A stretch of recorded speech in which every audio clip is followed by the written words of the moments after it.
Picture this. You're standing at the base of a towering skyscraper, craning your neck to see the top.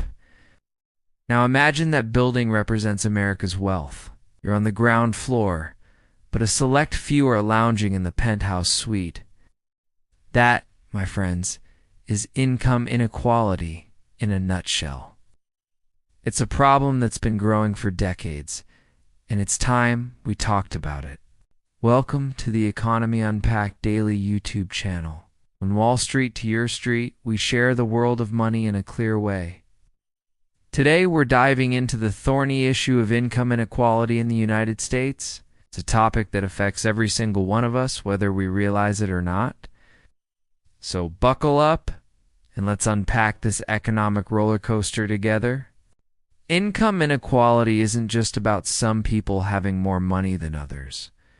It's about the vast, growing chasm between the haves and the have-nots in our society.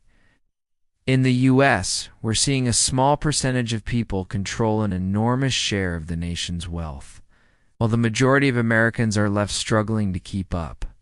This matters because it's not just about dollars and cents. It's about the very fabric of our society, our economic growth, and the health of our democracy. When we look at the numbers, the picture gets even clearer and, frankly, more alarming. The United States now has one of the widest income gaps among developed nations. Here is a statistic that might make your jaw drop. The top 1% of earners in America take home more income than the bottom 50% combined. Let that sink in for a moment. It's not just that the wealthy earn more, but their wealth grows faster through investments. While lower and middle income families are left relying on wages that have barely budged in years. But it wasn't always this way. If we hop in our economic time machine and travel back to the 1970s, we'd see a very different America. Wow. The income distribution was more balanced, the middle class was stronger, and wages actually rose alongside productivity. So what changed? Well, a perfect storm of economic forces reshaped our financial landscape. Globalization moved many manufacturing jobs overseas, weakening traditional sources of middle-class income. At the same time, automation and technology started replacing many low- and mid-skilled jobs. While these changes boosted overall economic growth, the benefits weren't shared equally, leaving many workers in the dust. Ow! Let's break down the main culprits behind this rising inequality. First up, we've got wage stagnation. While worker productivity has skyrocketed, wages for most workers have remained flatter than a pancake. This means all those productivity gains are mainly lining the pockets of employers and shareholders, not the average worker. Next, we've seen a decline in unions and worker bargaining power.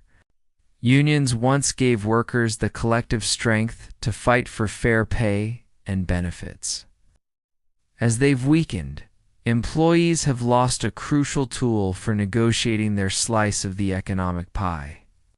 Tax policies have also played a role. Over time, we've seen tax cuts that disproportionately benefit corporations and high-income individuals. Meanwhile, loopholes and special treatment for capital gains allow the wealthy to grow their fortunes even faster. Let's not forget about the rising costs of living. Housing and healthcare expenses have shot through the roof, taking a bigger and bigger bite out of middle-class and working-class incomes. Lastly, there's the issue of access to education and the digital divide. In today's economy, higher education and digital skills are often the keys to success. But with skyrocketing tuition costs and unequal access to technology, many disadvantaged groups are being left even further behind. The consequences of all this inequality are far-reaching and deeply concerning. We rewatching the middle class, once the backbone of the American economy, shrink before our eyes. This economic stress is fueling political polarization, as more and more people feel excluded from prosperity and lose faith in the system. But perhaps the most damaging effect is the decline in social mobility.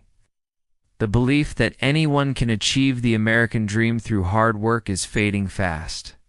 When opportunities are limited to those who are already wealthy, we risk getting stuck in a vicious cycle where privilege begets more privilege and poverty becomes inescapable.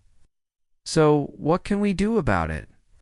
Addressing inequality requires bold, multi-layered solutions. We're talking about progressive tax reforms that ensure the wealthy pay their fair share.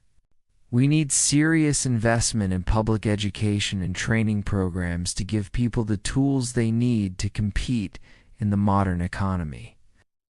We also need policies that make healthcare and housing more affordable, reducing the financial burden on families and helping them build stability and wealth.